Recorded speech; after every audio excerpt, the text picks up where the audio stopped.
Good morning. We'll open up this meeting of the Yamhill County Board of Commissioners, formal and informal session.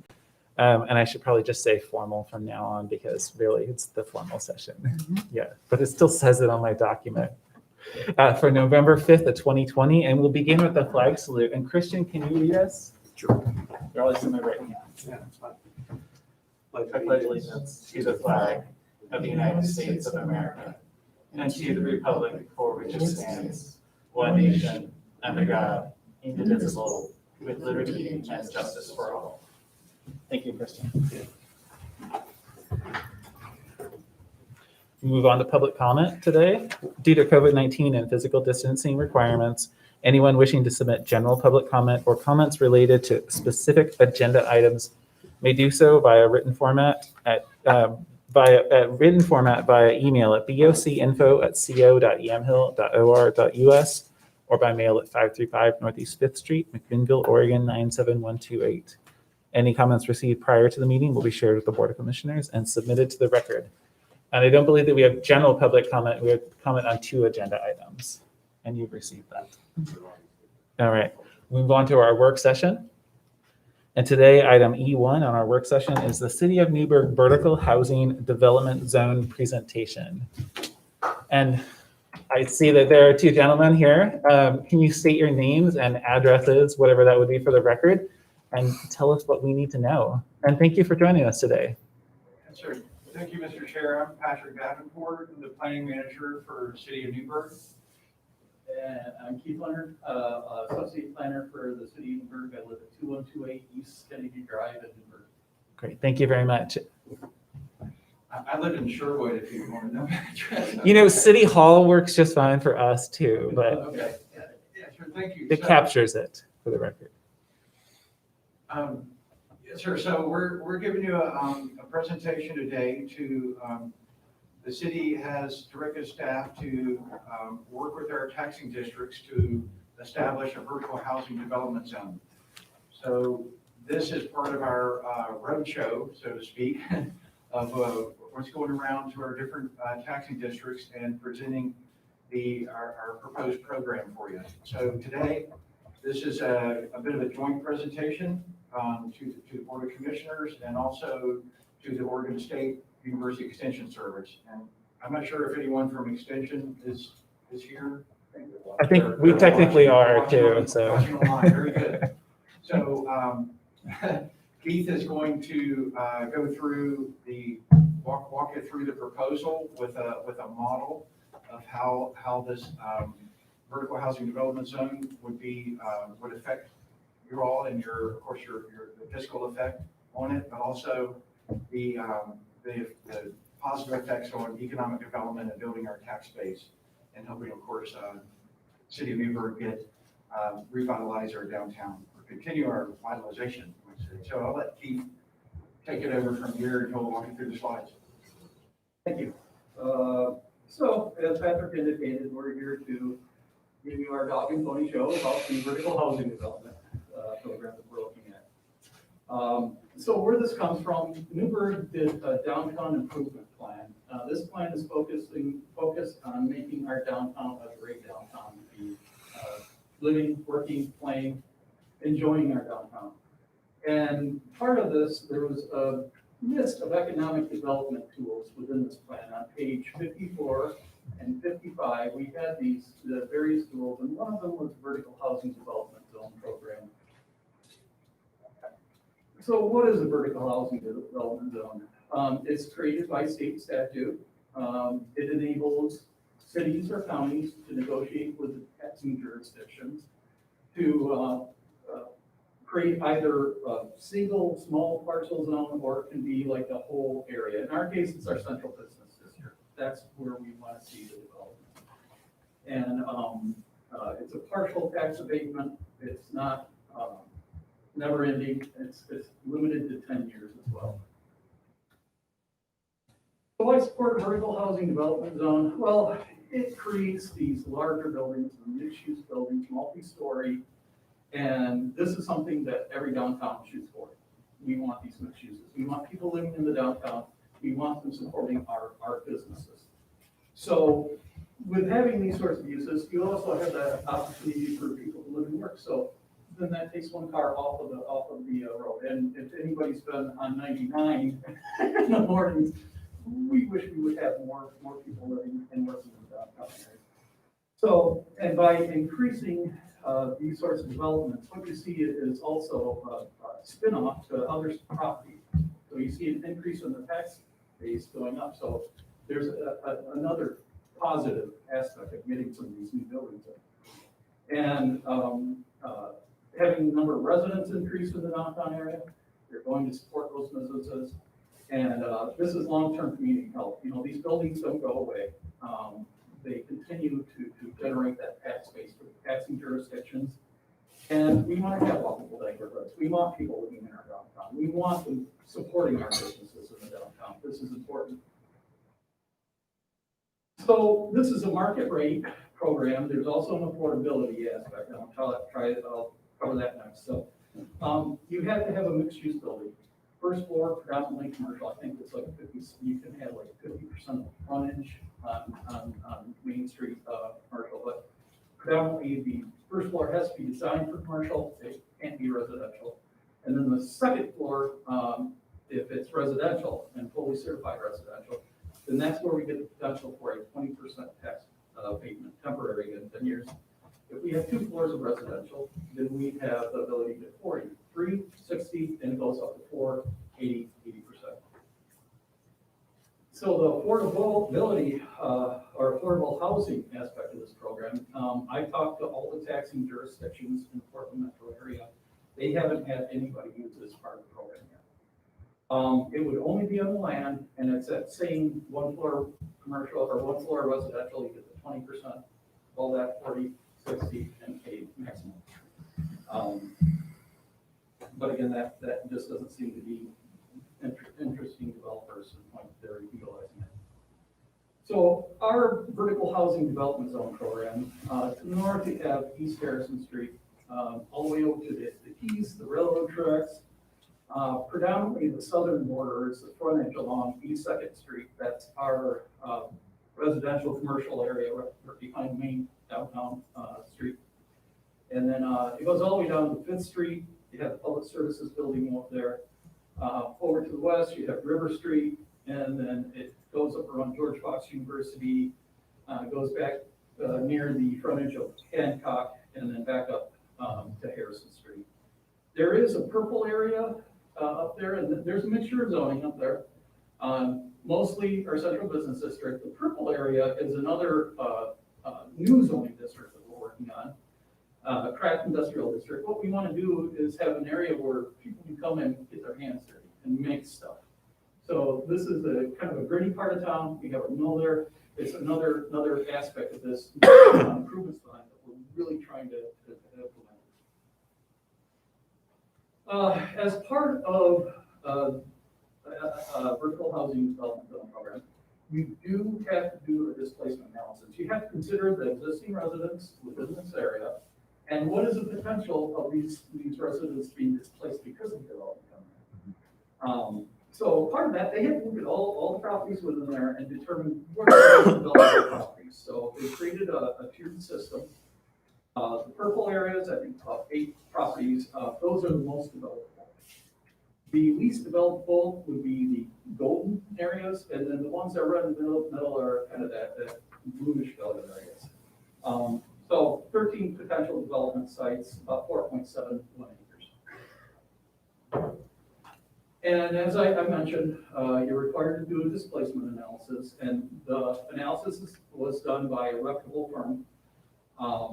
And they determined that the likelihood of residents that are currently living in the downtown area of being displaced wasn't likely that would happen. And we wanted to provide you with a model. This is a mixed-use building. It's existing, it's older. We do have a new, mostly residential building that's built on 2nd Street and Edwards. That runs about $2 million. It's 3 stories. This is, again, the only one that we could find within our downtown that at least gave us a base to build off of. First floor is purely commercial and second is residential. We also had to use assumptions. So in our model, the first there's nothing there. That building's not there, it's just ground. Then at the time the building was constructed, we used the 2019 real market value for that building, which was $1.6 million. The land has a value of about $278,000. After construction, we're projecting that there'd be about $2,000 increase in the property value. That was, I think, Tiger. I used one of their models to see how things work there. 3% annual increase in the value of the project. Again, this is a market rate model. We did not do affordable after talking with taxing jurisdictions and seeing that this just wasn't enough or utilized. So the Anthill County assessor does not differentiate between commercial and residential. They look at a mixed-use building as one code. And so what we did was we took that $1.6 million, that real market value in 2019, and we cut it in half per floor. So you're having one floor be about $840,000. So the first floor value, $840,000, second, third, $840,000. So as we go up, that's how we're building the value of these developments. 2- and 3-story models, probably the most likely scenario in Newburgh. We don't have any 4-story buildings. We do have the 1 3-story, and we have some larger ones around the university, but the likelihood of things beyond that, at this point, I don't see it. It'd be nice. So with the 2-story model, as I mentioned, you get a 20% partial tax abatement for 10 years. The building would be about $1.6 million at initial value we discussed. And then the estimated tax collected with abatement would still be about $33,000. For years 1 through 10, the abated amount would be $6,799. The first year abated amount would be $593. And then years 11 through 20, this is where you get the kicker. This is a building that maybe not have been constructed. But because of this construction, there's big influx in tax collection. So over $53,000 for that year 11 through 20. And then for a 3-story, we're at 40%, $2.5 million building, about $36,000 collected even with abatement. The estimated abated tax would be a little over $20,000. And the first year abatement amount would be about $1,700. And the estimated tax collected between 11 and 20 years, 11 to 20 years, $76,000. More expensive building, a little bit more of a tax rate, temporary, but still something that may have never been built in the downtown. 4 and 5-story buildings, less likely. $3.3 million building, about $33,000 collected, still would have abatement in place. The total abatement amount, we're at 60%, so would be about $40,000.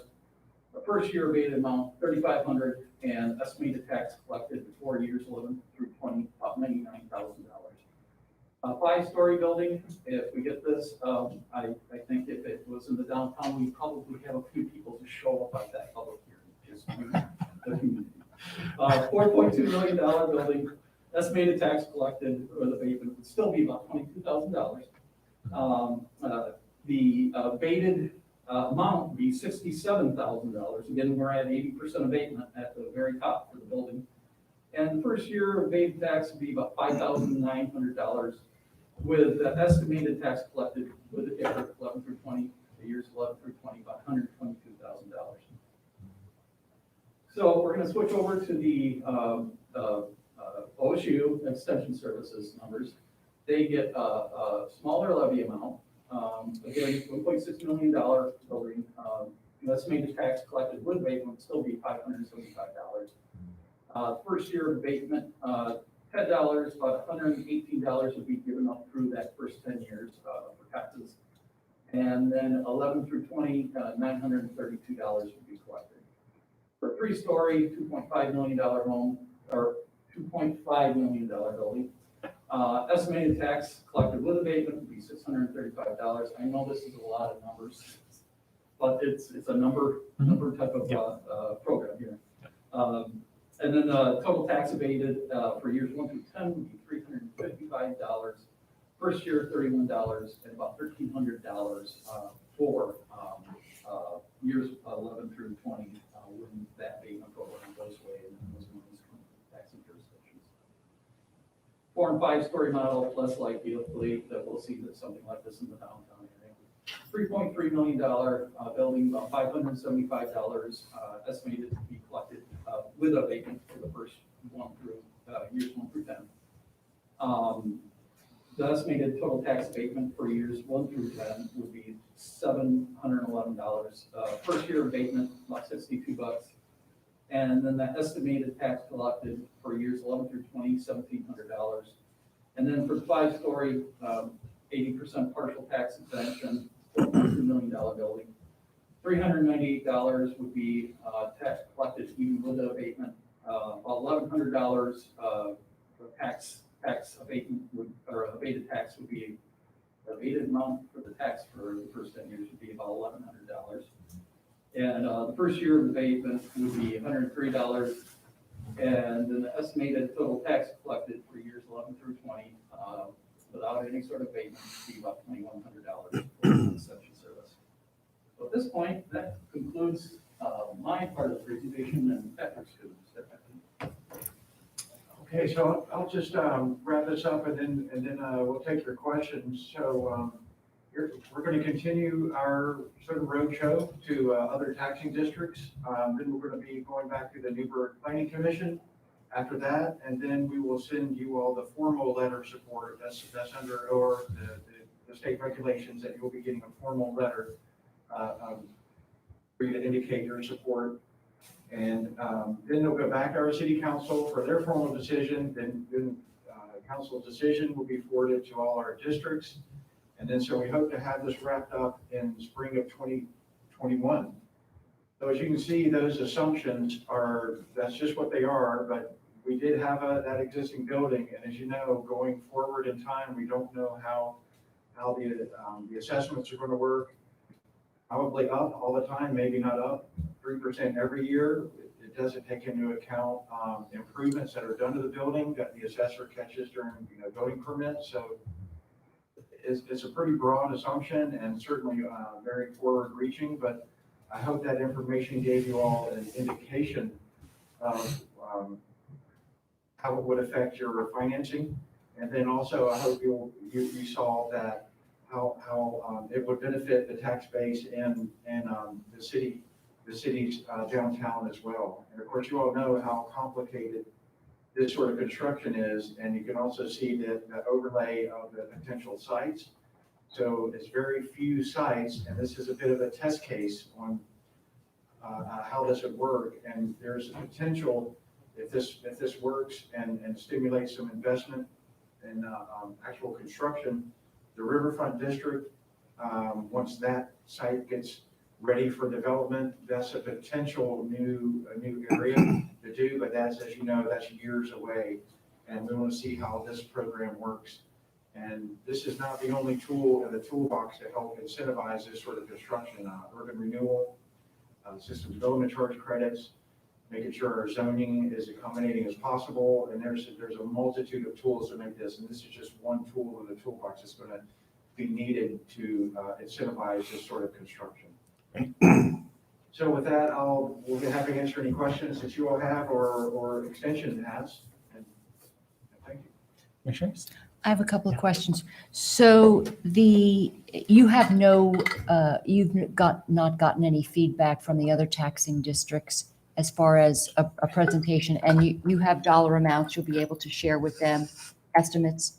Yes, we've given a presentation to the Parks District and the Educational Service District. And where do we stand? Just ballpark there. Do we have any estimates that, and just right off the top of your head, as far as give us an idea of what your, for instance, Parks, CPRD? Yeah, because their levy, if I remember correctly, their levy is somewhat close to yours. It is, so, and then yours and the Parks District's levy are pretty close, so the effect on theirs is somewhat similar to the counties. And then the Educational Service District and the Extension are, I would say, comparable. One thing for the Parks District is that the system development charges for parks for each residential unit will still be collected. So that's one benefit, especially if you get, this stimulates new construction, they're getting park SDCs for those. So that's a bit of a boost on their side. So just to go back to that, because this is certainly something I've been keeping an eye on in terms of CPRD's SDCs have really been increasing, and I think unreasonably so, but that's just my opinion. But why is it that CPRD's residential SDCs would continue at the same rate? Is that what you're saying, as they are now? We have a single family rate for the parks, and that's a little over 7,000 or something like that. And then these are, because these are multifamily, they're at about 0.9 of that, so around $6,400 per residential unit here. So they collect a little bit less park SDCs for, I'll just call them apartments, but it's around $6,400 per residential unit that they would collect if this was. Right, and it's not abated, yeah. And it's not abated because this is about property tax value and not the construction. But I think that's important to factor into this, because if you're talking about abatement to the taxing districts, then we also have to look at SDCs are a big component of getting something built, and who builds it and where and how much. So I would just, all of that I think goes into the soup. Yes, ma'am. Well, yeah, so their park their SDCs aren't abated at all. So they're still calculated as if it was a project anywhere in town. And Newburgh SDCs? Well, the city, we'll have the transportation, water, and sewer. Those SDCs are not abated either, unless urban renewal helps them out as well, which we are estimating urban renewal will most likely have to help in some form to incentivize these projects further. And this alone probably will not incentivize someone to do it. It's just another tool for us to offer. Any opportunity zones included in that area? I'm not sure, or is it? I'm not sure. Doug Brooks, the division or the community development director, primarily handles those. So I haven't been involved in those. I would like to add to what Patrick said, though. PDF&R already provided us with a resolution to support. They're very familiar with this program in the Portland metro area and support it. So I guess this would be metaphorically a little bit of pain for a long-term gain. But if this can stimulate construction on a project, on a parcel that's vacant, getting some boost to the tax base is probably better than none. Right. So that's kind of what it boils down to, I think. And just from that map, you see it is pretty limited opportunities anyway.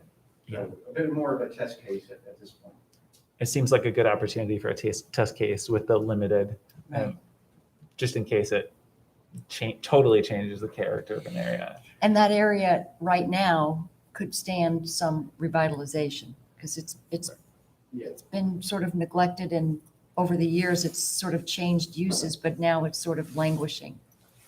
And as far as I understand, the waterfront district and the mill site at least are in an opportunity zone. Yeah. So if you apply this to in the future to that site, in that area, Yes, sir. there will be more opportunities for investment. And we would have to come back and present to you again. You would have to opt out. If we ever expanded this or changed the district, you would have a chance to opt in and opt out. You see this again? Any other questions? Yeah, I Commissioner Olson, guess do you have anything? it's a comment and a question. One of the first things that you gentlemen raised is that there doesn't seem to be a lot of developers that are using this. And I'm a firm believer in the vertical housing development zone. I think it's a good zone. But if I look at the tax abatement and everything, I don't see where, and the work that has to be done with the displacement and everything, I don't see where, if I was just not looking at SDCs, I was just looking at this program, the tax abatement, I really don't see where a private developer, because the paperwork you may have to go through, that a private developer would gain anything by using this program, unless there was a large or a fairly significant reduction in SDCs. to incentivize them to build, but then that in turn hurts a lot of the taxing districts because the SDCs. I think it's a great idea. I think to support it, I need to know a little bit more about what kind of SDC reduction we may be talking about, the effects on every different tasking district, because I believe that Chehalis Parks and Rec does their SDCs are out of the world. Why? I don't know, but they're out of the world. But I couldn't see them even support, and then I couldn't see them supporting it if we go to them and say, oh, for the first 10 years, you're gonna lose 50% of your SDC revenue for any of these high development zones, vertical development zones. I think it's a great idea. When you put it on the ground, I'm just not confident that it can ever work by the way we charge for SDCs, Well, the way we charge for taxes. I think it's a great idea, and I think it's relevant effort. to be clear, I don't believe that there's any SDC abatement going on here. No, there isn't. That's what I Right. say. So what for the developer, Mhm. what would be an advantage other than the abatement, tax abatement Right. loan? The developer that owns the property, what are the advantages for him, The builder. the builder? What are the advantages for him for building? And if it creates additional paperwork, there's really not a lot of advantages for a builder to build. Well, I think that the planners made a good point that this is one small incentive in a host of things. And to be very clear, the developer is going to try to make a profit. That's Sure, their incentive with all of this, in addition to other things. So I don't think it's up to us to determine whether they make a Oh, profit. no, or not. I'm not saying that, Commissioner. What I'm saying is that I like the concept. Mhm. I like everything, but until you see all the pieces put together, and I think that's what a model would do, until you see all the pieces put together. Mhm. If I was looking at it from a financial feasibility Sure. standpoint as an investor and an owner, you'd have to show me where I'm gonna make some long-term gains on it. You know, and some short-term gains too, to capitalize on building. And I guess I just don't know enough to put all those pieces Mhm. together, but I like what Newburgh's doing with it. I think it's a great deal. I think it's really gonna be good when the opportunity zone and the old mill property is taken care of. But I'd like to even see something Sure. like this around downtown McMinnville, but like the displacement, I think you identified how many 5 pieces of property for displacement? All I saw was low likelihood. Very low likelihood of anybody existing residents being displaced as a result of the program. Okay. And it's partly because there's very few sites There's that are very going to few, be yeah, down there. redeveloped that have somebody living on them now, or that have the potential to be redeveloped too. No, I think that's all the questions or comments I have, Jason. Okay, great. Well, I appreciate you bringing us and showing to us and explaining it because I've heard the concept, but I've never had it in such detail. Thank So you. Thank you. And we're all. Yeah, Thanks. Thank you for coming. I don't know if Extension has anything Good point. online, but we would like to get to some sort of informal. I can see there's some, I'll just call it unanimous consensus. But is there anybody online from Extension that can indicate the same? okay. Thank you, Carrie, for being their ambassador. Okay, good. Okay. Well, thank you very much. Yeah, thank you. And I will put on the A agenda. formal letter. Okay, that sounds great. Thank you very much. Thank you so much. Thank you.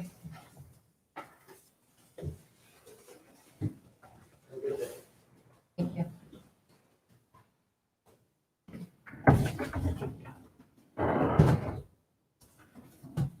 We will end our work session time and we'll move on to, don't look, Mary. We'll move on to department updates. And today we have District Attorney Bradbury with us. We'll do the sanitizing time. Thank you, Carrie. Just waiting for her to walk over and start, Don't expect too much, but you never know.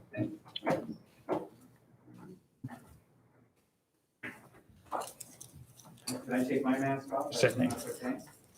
And welcome. It's good to see you here. Thank Welcome. you. Do we want to wait for Commissioner Olson? Or just- I don't know. The last I looked, he was talking to people in the hallway. It might be a while. Oh no! Oh, he was talking to He you. thinks they're more important than you, Brad. Yes, let's go ahead. Thank you for waiting. Well, good morning. As I was preparing or just kind of looking at some things to talk about today, I thought it's probably more likely I'm going to get some questions from you guys about different things. And so I wanted to be sure that I was prepared for that. The kind of generic stuff, I wanted to share with you a little bit about how the office feels as far as temperature, some just general information on case filings we have, status of personnel that we have, and then kind of go wherever you guys want to go from there. So I was just talking with Kate outside. Obviously, COVID has been a very interesting time for us, and the COVID, and what's gone on with COVID, we've had to adjust about monthly to it. So when the lockdown first happened, we saw an instant reduction in referrals to our office. Law enforcement was avoiding contacts as much as they could. Calls for service were down. Whatever they were doing, they weren't physically arresting people. So that was kind of our daily intake that we have. They were citing people per the court's direction, and they were citing them out at least a month. So we went into this instant lull. When closing to the public, we just did some changes. This probably doesn't matter, but we meant people can dress casually. I have a dress code in the office because we're a law office, but they could dress casually because we were now not having contact with the public. We were uniquely positioned for the lawyers to do their work from home because we've been fileless now since January 1 of 2014. So they're already accustomed to doing what they do with this. They take it to court with them. They work with it in their office, and they could take it home. And that's what they did. We had them home. We set up not necessarily a rotation, but we always, the night before, we would decide who's needed, how many bodies do we need in the office the following day to cover whatever was going on in court. We were having no trials. The courts were limiting appearances, so they literally could stay home for the most part. Kate and I, for the most part, were off and on. She was here, I was working from home. If I was here, she was working from home. And we would overlap maybe 1 or 2 days a week, covering dockets if we needed to, but otherwise managing the office as best we could. My administrative support staff were not particularly well suited for work from home. We had some go out on COVID leave. In fact, we were just counting up now. I think we have 4 people between the 2 divisions who are still in some form of COVID leave or COVID significant changes to their schedules related to COVID, and now taking care of children, obviously, because the kids are not back in school. But the problem is much of what the administrative support staff does, especially when we begin to get dropped down in referrals, are things like purging files, closing old files, things like that, that they need to be in the office to do. So it was an interesting dynamic for us to have a 70+% of the administrative support staff there and only about 10 to 20% of the lawyers in the office. When we rolled to phase 2, we essentially brought everybody back into the office. We were going to have more unpredictability about what would come to us day to day, as well as the courts were beginning to come back up with more appearances, which we had demand. And we were beginning to look at cases that had been in our queue for warrant review that we now were beginning to take to grand jury. We cut grand jury back initially from 2 days a week to 1 day a week. And for the most part, for quite a while, we were only about a half day a week in limiting what we're doing. As you guys are well aware, we have grand jury in this room now. We've had to change logistically where we go to accommodate for social distancing. And additionally, we have had, I would say probably over 95% of our witnesses since we went into phase 1 have appeared by simultaneous video transmission. FaceTime, Skype primarily is what we've been using, and that's how they've been appearing. Statute authorizes it, and that's what we've been doing to reduce the numbers of people coming in contact with the grand jurors. So we'll have one lawyer in here, the grand jurors, and then all the witnesses appear by FaceTime or Skype. And that includes those who might be in the building, don't have the ability to do that from their home. I say that, they have to have the ability to do it from wherever they are and confidentially. So that has been a problem for some witnesses. So we'll have them come in and they actually go to the grand jury, our regular grand jury room. We set them up to testify from there so that we maintain the confidentiality of the proceedings and we are cognizant and careful with the potential for infection by having people around. So it's been, kudos to my grand jury coordinator, to Carla Connors. She's been with us over 20 years, and she, Kate mentioned to me this morning some issues that came up just yesterday, and she just rolls with the punches and moves on to fix it and get onto it. So we've had to be very light on our feet as things have changed. We've adjusted as things have changed. We are just now getting back to trials, which is kind of the next topic I want to talk about. We're buried. We are really buried with some reduction in staff because of COVID. We find ourselves, this has been rare. The tension in the office is palpable, and it's because we are so far, I say behind. What we're behind on is resolving cases. Since January 1, just cases filed from January 1, not counting those that were filed before the first of the year, and we would still have pending, still open cases. We have almost 1,100 cases open and pending. We can't get them to resolve.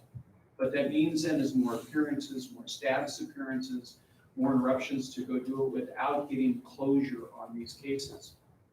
Now, I wouldn't say that that defense attorneys, certainly defense attorneys recognize that delay in their cases is usually a benefit to the defendant. What we do have, though, are defendants who recognize delay now is beneficial to them. And we have more cases getting set for trial because we can't get them to trial. Whereas we might have run 2, 3, 4 trials a week. In normal times, we have 1 a week now, if that. So these cases are getting older and older. What I am expecting, and I've told the lawyers to be ready for, is I think we will begin to see motions to dismiss our cases for lack of speedy trial. The defendant has a right to have a speedy trial. Typically, the cases that are going to trial right now are in custody. It means all these other cases continue to get delayed. And we're going to start seeing that and having to defend against it, which is more court appearances without resolution of the case. So I see that it's not a front burner yet. It's still back burner. But I suspect that we'll get into this cases that are someplace between 14 and 16 months old. We'll begin to start seeing motions related to those cases. And that's based on case law. The courts talk about 18 months, around 18 months for misdemeanors. No, it shouldn't be more than 2 years for felonies. So we're going to see that. Now, whether or not the courts will be sympathetic to the delays, certainly, I don't know. Delay by courts is deemed delay by the state. So all that delay is put on us for having caused the delay. Obviously, there's nothing we can do about it, but we are going to begin to see that. So not only do we have this very heavy caseload out there that is sitting there with all these open cases, but we continue to be hogtied on our ability to resolve cases short of selling the farm. I mean, our job is to seek justice, not just to get rid of cases. And I encourage the lawyers to be thoughtful about proposed resolutions, be flexible about resolutions, but at the same time, we need to obtain justice. And we're not just going to sell these cases out to get them off of our docket. That's not justice. It's not just for the community. It's not just for victims. And it may be advantageous to a defendant, but it's not a just result. So as the saying goes, we want a just result, not just a result. And so we're going to have to continue to monitor that.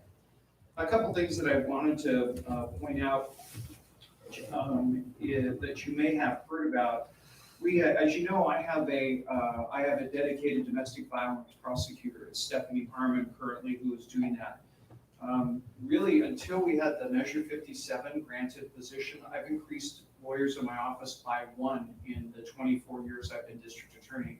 And it was my second year in office where we added a dedicated domestic violence prosecutor. So it's been a high importance position in my office since really right out of the chute when I was initially elected.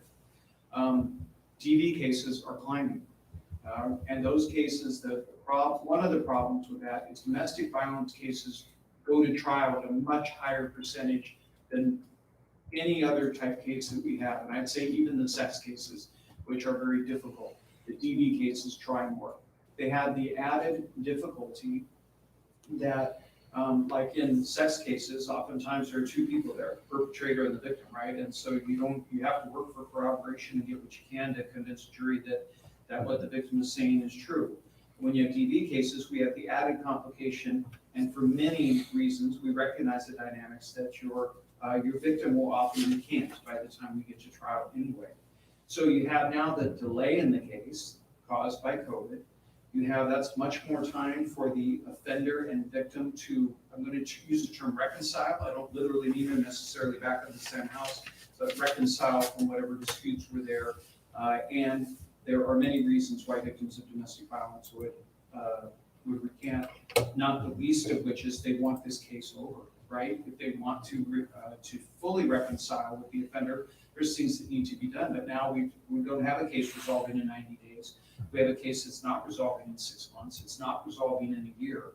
And we can't ignore that people want to get on with their lives. So that's causing us additional problems. We have a lot of DV cases that are out there pending right now, and our numbers are up on DV cases. I point that out in particular because it is a specialty. To try DV cases, I don't just hand those around the office. It is a specialty in recognizing the dynamics of domestic violence and home abuse. It's also a specialty in your ability to try those cases.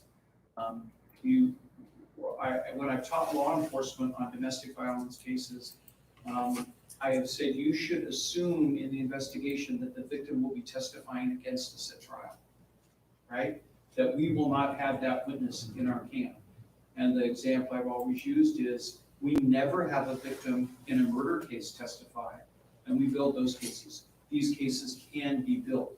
But when you now have law enforcement who are responding on scene in COVID and wanting to limit their potential exposure, those investigations are going to suffer. They are going to suffer some by the ability of how long you spend in a home that may not be particularly, appear particularly clean, in a home with people who you don't know anything about. And we certainly should expect they're going to want to try to get into what information they can and get onto to something else. So those are all odd dynamics for us, even odder than just your typical domestic violence case. But if we're seeing that kind of pressure, and we are going to have to make some adjustment in-house for what we do with it. Stephanie's caseload is too high. We can't expect her to carry it. I don't have room in any of my other attorneys to just move it to. So Kate and I have had those discussions. We've had them within my entire management staff about what do we do with it. And we're trying to ride it out for a little bit, see if we can get some of those cases tried. And there may be, we oftentimes have like a diversion for first offense domestic violence cases where we don't have significant injury. We have routinely offered those on first offenders, and they're accepted oftentimes by the defendant. But I haven't looked to see are we getting fewer rejected just because they know those cases aren't going to trial. If you're out of jail, you're not going to trial for the foreseeable future.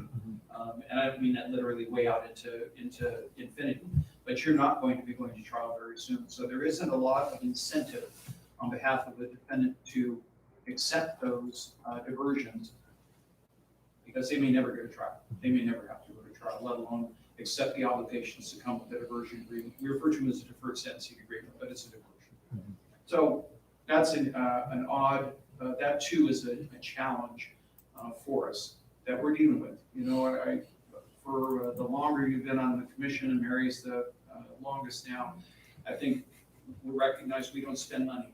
You know, I don't come in asking for people very often. We have, it's not that we haven't, but I have really tremendous staff that work really hard. And when we've had these peaks and valleys, they manage to get through the peaks, you know, and then when they're going in the valleys, they're doing all the stuff that's been set back because they could, it wasn't on fire the day before. So we're fortunate that way. And we have really good lawyers. The lawyers that we have, really, they could go many other places within reasonable driving distance, as I talked about when we were talking about their contract, and make a lot more money, but they choose to be here because they're dedicated to this community. So we're lucky that way. Having said that, let me just slip down the hall to support enforcement. Right now, we just are going to be promoting a lawyer to take over for Peggy Snow, who retired about 2 months ago. Is that about right, Kate? About 2 months ago, after, I think in total, almost 30 years experience with the county. So we're already planning for the training. Mike Dolan's going to be taking that position. We're planning that training. We've reached out to both the Department of Justice and to the Marion County DA's office, asked for help in training the attorney. We're down, we just had one of those staff go out on COVID leave. It's one of our newer staff members down there, and the training remote was not happening. So we were getting, more, everybody makes mistakes, but we were getting to where it was harder and harder to monitor that because the person's not on site. So you can't just go up to them and say, here's how you fix this, and here's what should have been done, that kind of thing. So she's opted down to go on COVID leave, and then we'll begin training a new, once her children, I think she has one that's preschool and one that's kindergarten or first grade. Once we've got school back, we'll have her back. So we're down one there. Carolina, our new department manager, I will tell you, that's worked out tremendous for us. Ken and I had many discussions about that position. I shared with you guys before when we were talking adding the position. It's worked out really well for us. And I think the challenges that we've had there, I think, one, they've basically gone away.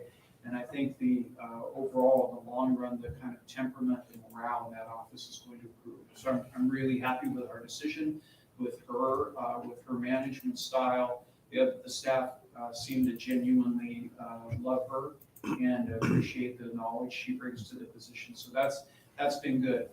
So we have challenges. We're down staff. We're still not open to the public in either division, criminal division or support enforcement. But they are handling calls, they're handling cases, they're moving files, and they're working hard. And as I mentioned, we've got the challenges upstairs, and that's primarily our ability to get cases into court and to get them tried and get them closed out. So that's kind of my summary of where we are. I anticipated there might be an initiative provision 110 question or two that might come from you guys. But from there, I'd be happy to answer any questions that you have. It's good. You're priming the pump, I think is what you call that. Or the kitten. Commissioners, and thank you. It's really good to see both of you here. Thank you. Yeah, no, Thank you. I don't have any questions. I have a comment that's for the district attorney and both Brad and Kate, that the job they do in that department to me is phenomenal especially with COVID now and everything they're asked to do. And to tell you the truth, how they do and manage to work around work to get done what they're doing now.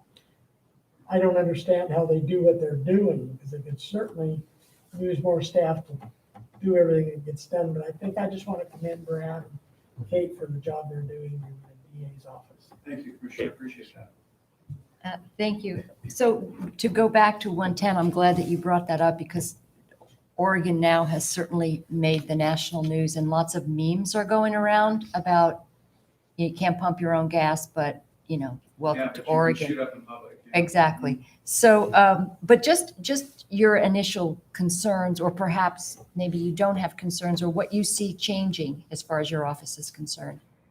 Well, if I might, Commissioner Sterrett, just give you some thoughts on it. One, the provision itself was sold with deception to the public. It was sold as treatment. Nobody denies that treatment should be available to people addicted to drugs. That's not what it does, though. In fact, my prediction and my colleagues around the state is that addiction will increase. The services will not, you can increase treatment, but you have to have people willing to avail themselves of treatment. One of the things about the criminal justice system is when somebody comes in on a drug charge, they get put on probation. And the judge says, you're going to go do treatment. Most people don't want to go do treatment, but now they're required to by a judge.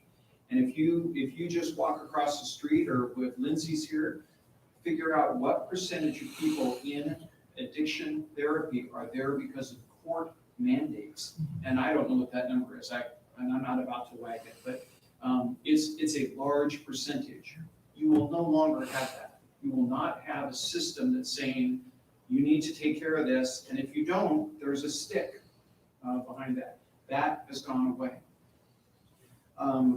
What I think will happen, this is just my gut, and it's my gut from having done this, is that addiction rates are going to rise. I don't anticipate that drug prices are going to drop. And if, assuming I'm accurate on that, property crimes will begin to rise. And so that's where we're going to see. So we may, we'll certainly have fewer drug cases, right? We're going to have fewer drug cases than we had before. There's still some illegal levels of drugs. But what we're going to see is, I think, a criminal justice response that's going to be responding to property crimes increased. That's my gut. I hope I'm wrong. You know, there's no other state that's done this. I will tell you, as you know, I'm on the National District Attorneys Association Board of Directors. I can't tell you how many what the hell questions I got by text yesterday from my colleagues. But we have become an experiment. Oregon is now an experiment. We are going to be a guinea pig community on what happens here. I hope that those who were the proponents for this, I hope they're right. I hope we do have fewer people addicted. I hope we do have more treatment available. I hope I'm wrong. I don't think I am. That's my gut. So follow-up question, maybe do you have a Thank you. follow-up? Thank you for that. A follow-up question. Do you, so you think that, you think you'll have fewer drug cases? I mean, hopefully, ideally, right, you will, if it's being implemented correctly. It's because much of what we have today is no longer a crime. Right. In fact, they created a Class E violation. Mhm. That's a lower violation than a speeding ticket. Right. So Right. It's there's no other thing that's a Class E violation. How many of your cases now on your extensive backlog of cases would be in the future affected by this? Do you have a sense? In the backlog? Yeah. I mean, you said that you have a lot of cases that are pending right now and that you're trying to Yeah. resolve. I'm just wondering, in the future, I know that you don't have a crystal ball, but you know what cases you have right now. How does that change just the cases, setting aside property crime prediction? Mm-hmm. And one other thing that I thought of and then I neglected to mention, and I'll come back to that question, Commissioner, is that they refer to drug crimes as victims. Property crimes all have victims. And so that's a big difference between the two. Mhm. Now, getting back to your question, so I ran some numbers this morning, and I need to give a big caveat here. We have since the start of this year filed about 450 possession of controlled substance cases. What I don't know is, for example, I think IP 110 sets the illegal limit at more than 2 grams of methamphetamine, for example. I don't have the ability to look at these cases in our queue and say, how many had 2 grams plus Sure. of methamphetamine? I don't have that ability. So I don't know how many of those cases we would still file. Mhm. My gut tells me 90% we wouldn't. That's kind of my gut. Oftentimes we have what we refer to as user quantity. And user quantity, again, using methamphetamine, we have obviously huge problem with opiates. They also have small quantities, typically for getting high. But the meth is just easier because we've dealt with it for so long. Sure. The typical user amount of methamphetamine is like 1/10 of a gram. So when you talk 2 grams, you're talking 20 doses of methamphetamine plus in order for it to come back to being a misdemeanor. Sure. So my gut just tells me many of these cases we're not going to have. that meant most of those cases resolve fairly quickly. We have some really bad case law right now related to searches, so Right. there's a large number of these cases we've been declining to prosecute just as they come through the door. A lot more drugs. So this isn't the only drug cases. Yeah. On the other side of that, we have had in the last 6 weeks, we've had several really big cases, drug cases, over a pound of methamphetamine.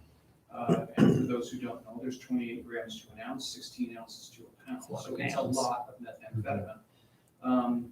And I think we had that, and he had 100 grams, the other one, right? He's been arrested twice here, once with 100 grams, once with over a pound. Some clear connects to Mexican cartels. So we know we've got the railroad here, for example. And it won't take long for people to understand that if I never go over whatever the level is for heroin, for oxy,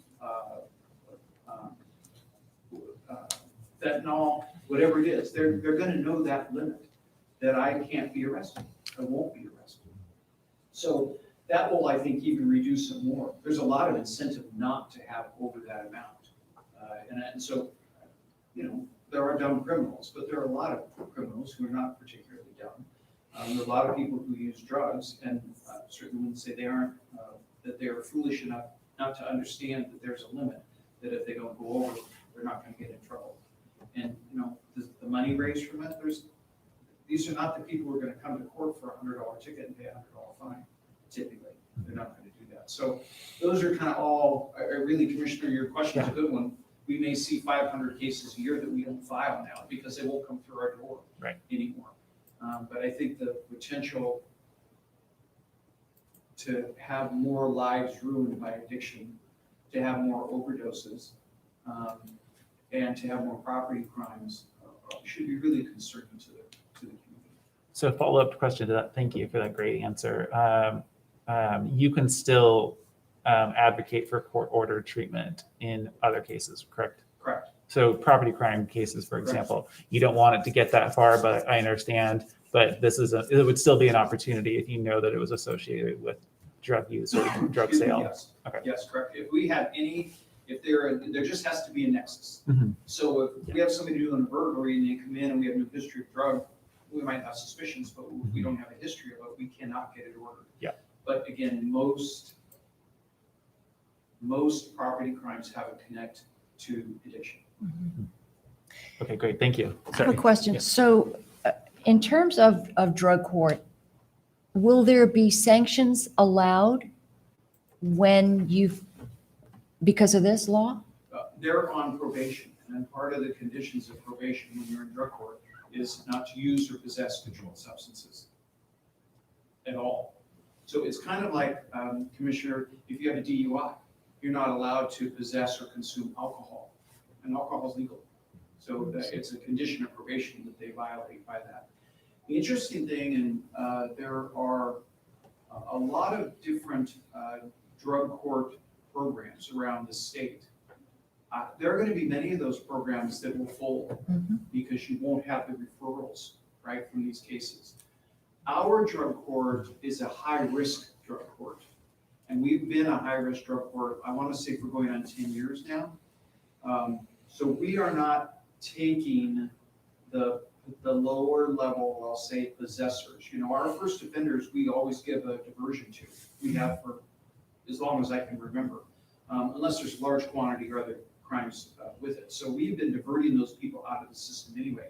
We used to put them in drug court as part of the conditions of their part of the terms and conditions of the conditional discharge. That's a statute that allows these diversions.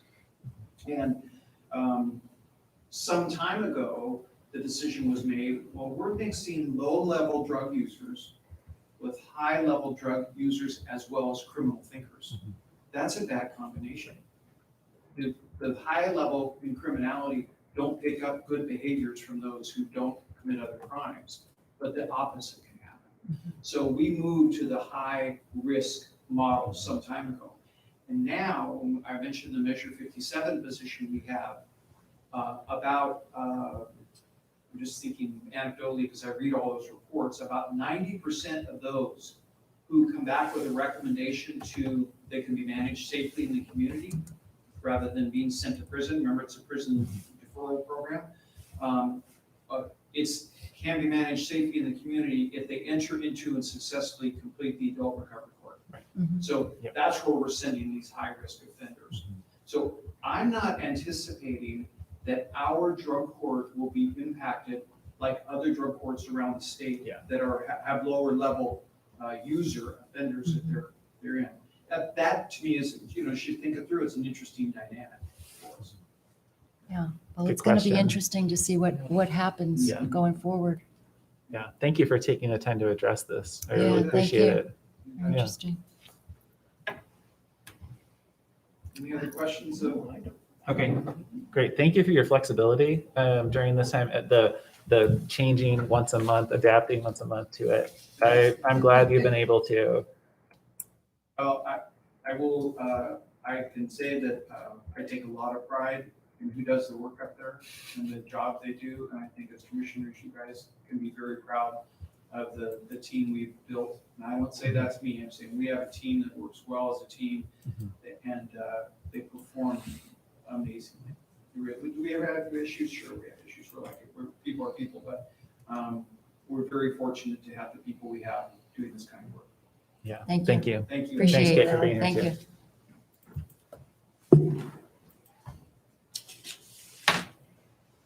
All right, commissioners, we will move on to our consent agenda, and we have none today.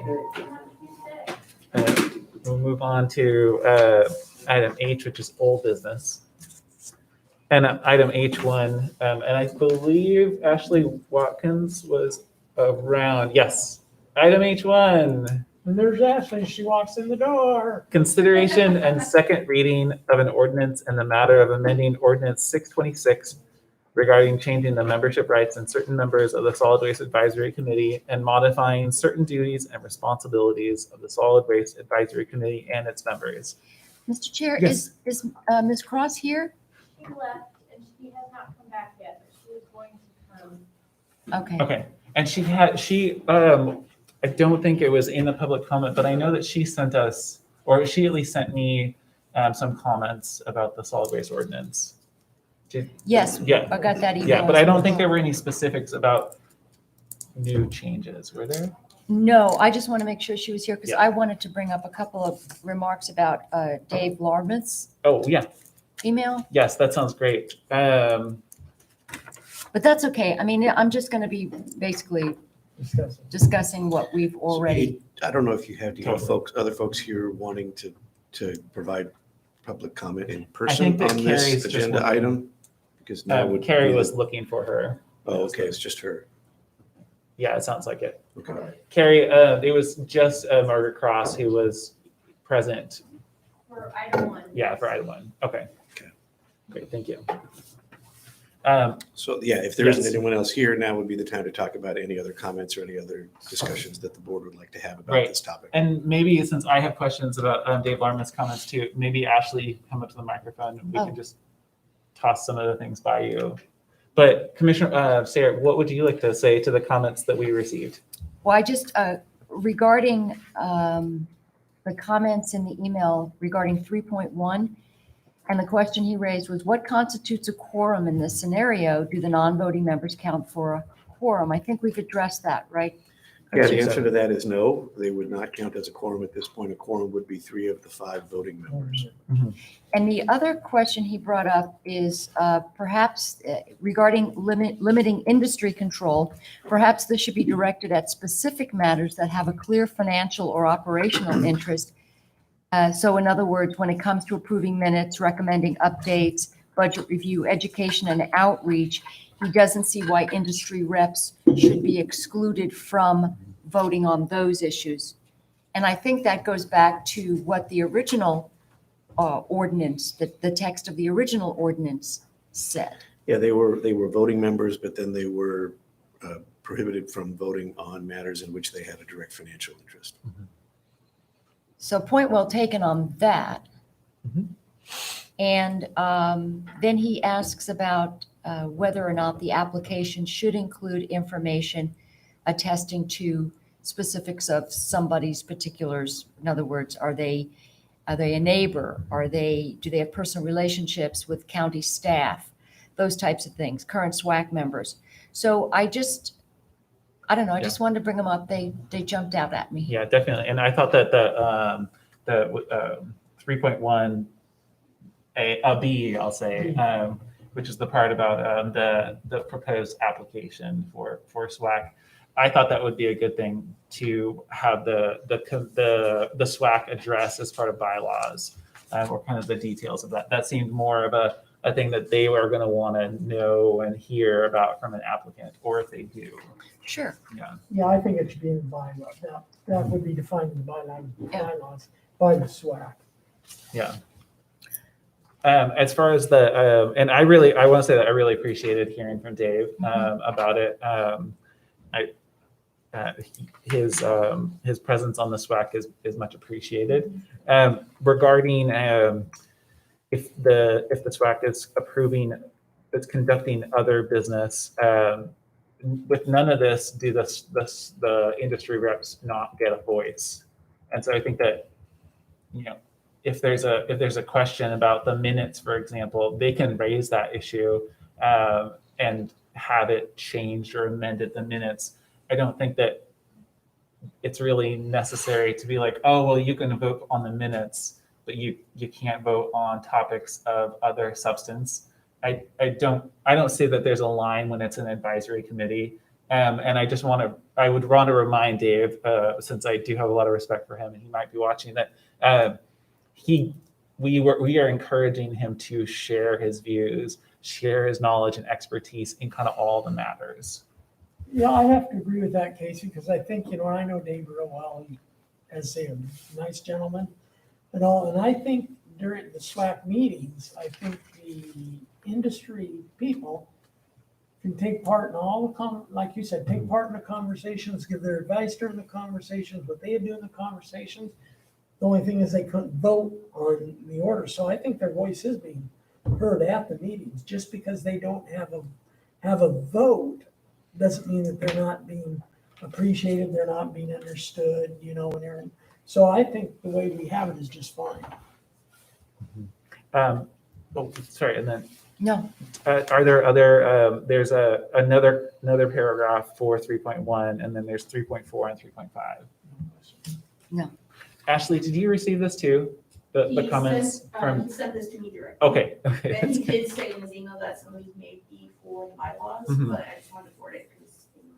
Right. Yeah. Yeah. And I really appreciate his acknowledgement that there's the membership ordinance, and then there's the potential for bylaws. Yeah, That some of these things really should be actually in the bylaws. Yeah, he is part of Development SWAC too. So That's right. He's got that experience. Okay. Yep. Casey, I have a comment. It's not it's from a constituent. It's not necessarily has to do with this one, but this is from Susan Watkins. I don't know if the other two of you received one. And Oh, yeah. I would just say Yes. again that I've always felt that what she says here, that not just the SWAC, but any of our commissions, I don't know how many times I brought this up, we have to come up with a standardized process. If you're running for reelection, or if you're appointing for an appointment for a committee as a reappointment, whether you're a new application, we have to come up with a way that every committee under statute, that unless there's a statute problem, that every committee is advertised, every opening is advertised, distributed, appointed, the same way, because we're getting much, much better, but we still have those issues where, this group recommends that we appoint this person. But other people out there didn't even know that vacancy existed.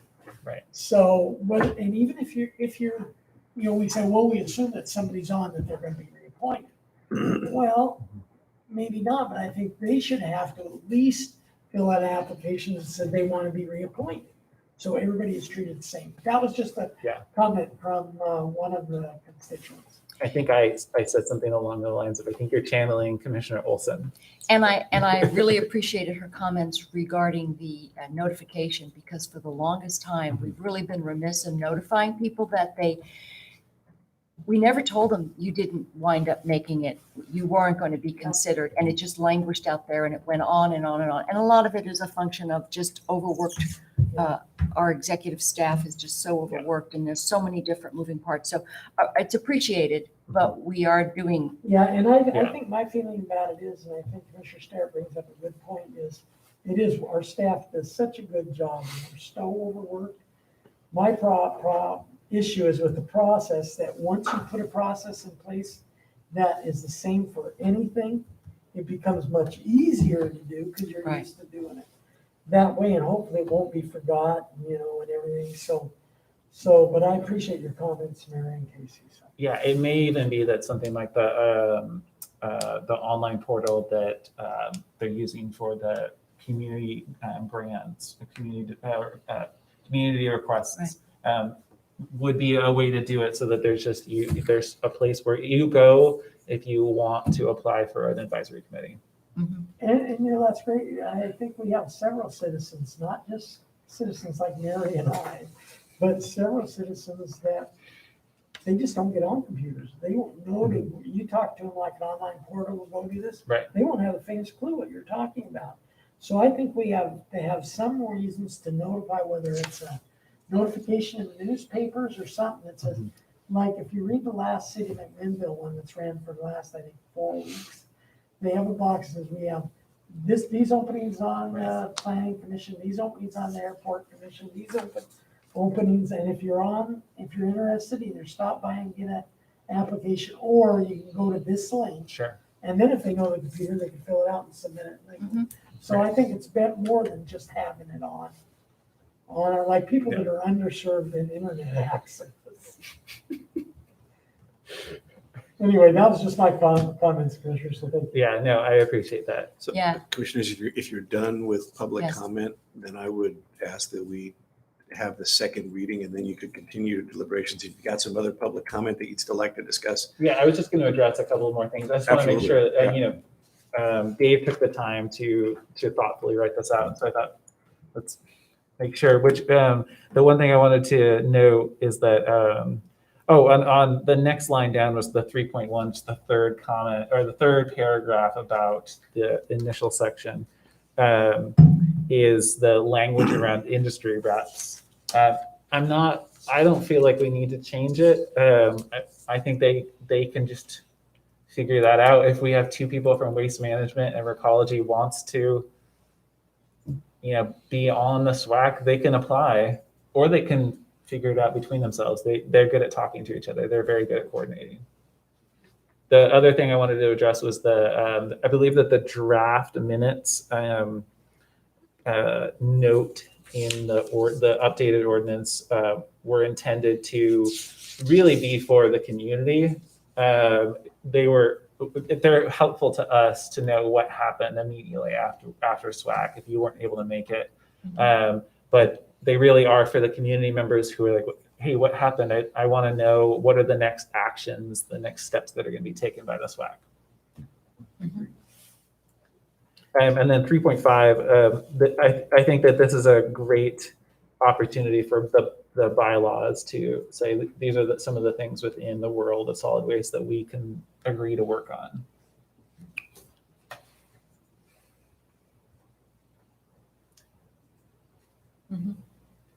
Are you in agreement that we're ready for Christian? Yes. Okay, Okay. great, thank you. Yeah.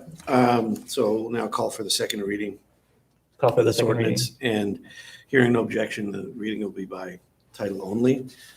In the matter of an ordinance amending Ordinance 626, the Solid Waste Ordinance, to change the membership rights and certain members of the Solid Waste Advisory Committee, to modify certain duties and responsibilities of the Solid Waste Advisory Committee and its members. Thank you very much, Christian. And I feel I did another quick glance at 3.5, and I feel pretty comfortable. It's a very broad statement at the beginning of the duties, which is advising the board on solid waste matters and performing other duties as assigned by this. So many things could happen once there's some. So thank you, Ashley, for your patience with all of us. Thank you. Yes. And then since this is our second reading, Christian, do we vote to approve it? Yeah, if you're done with discussion and deliberation, then the next action would be to call for a vote. Any further comments? Thank you for bringing up the document from Dave. And just a reminder, if this were to be adopted today, it would take effect 90 days from today. That's great. I would move approval. All in favor signify by saying aye. Aye. Any opposed, same sign. Let the record show unanimous approval of item H1. So do we have any questions for Ivy now? We voted on anything for Ashley? I hate to see this nice lady sitting here in the city. Maybe Ashley has something for us now. We've approved it. Who knows? Thank you. Thank you for being here. Thanks a Because, lot. you know, we probably would have had questions for you if you weren't. Thank you. Thanks, Ashley. Commissioners, we'll move on to item H, which is other business. And, Chair, oh, yes, if I may, because I know Please. we have a pretty large group that has been waiting for one of the, and specifically for one agenda item, if the board would possibly entertain maybe adjusting the order of, because I know we have a long list. of Item number items here. 6, I think it And is. We'll start here for item number 6. that sounds great to me. Thank you for that suggestion. And can we take about a 2 minute? just 2 Okay, we're going to take a 2-minute recess, and then we'll come back to item I6. That used to be fine. Oh, that's right.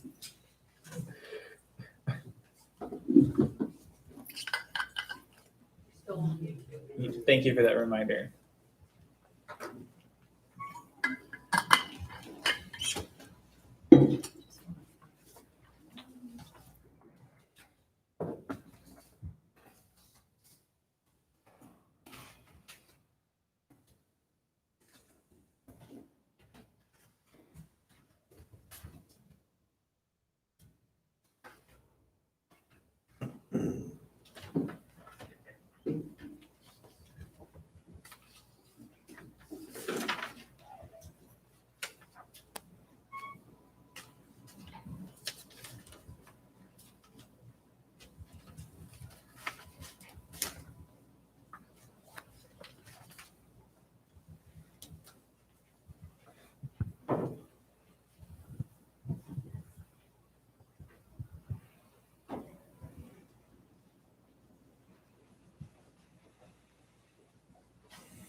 Thought you tripped for a moment. 4 years. The wheels of government. Mhm. Are you going to do any reporting on Jobs Council? I was not going to. I was going to do a I'm just report on saying that. we haven't talked Perfect. about the audit being delayed, but other than that. It's a good reason to have it be late.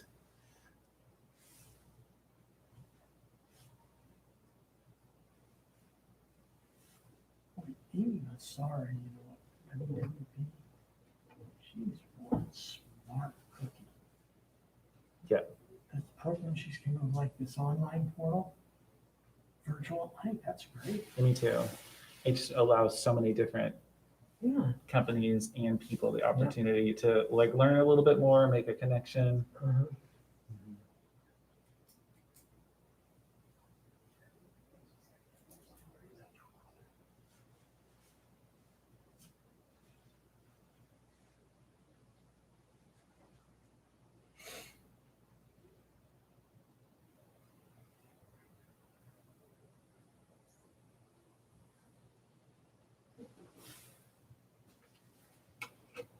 And then I just back, and tell her, make sure she knows she violated the 2-minute rule.